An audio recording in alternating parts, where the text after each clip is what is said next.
অনেকে বলে ভাগ্য নাকি আগে থেকেই লেখা থাকে, কিন্তু আমি বলি যদি ভাগ্য আগে থেকেই লেখা থাকে তাহলে চেষ্টা করা বন্ধ করে দেবো কেন?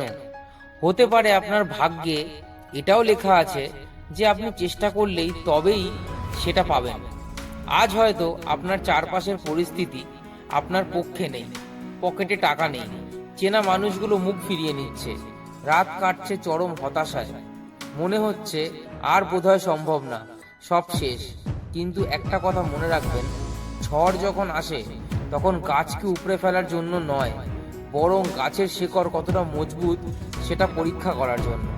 আপনার জীবনের এই কঠিন সময়টা আপনাকে ভাঙার জন্য আসেনি, আপনাকে ভেতর থেকে শক্তিশালী করার জন্য এসছে।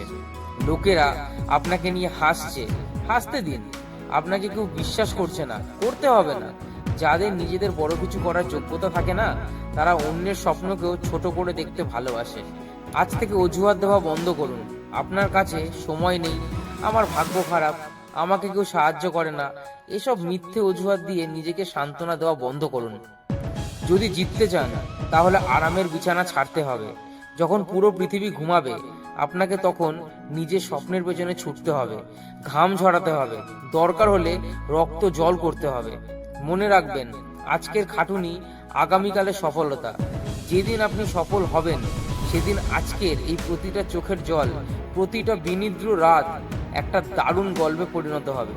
লোকে তখন আপনার ব্যর্থতা নয়, আপনার ঘুরে দাঁড়ানোর ইতিহাস শুনবে।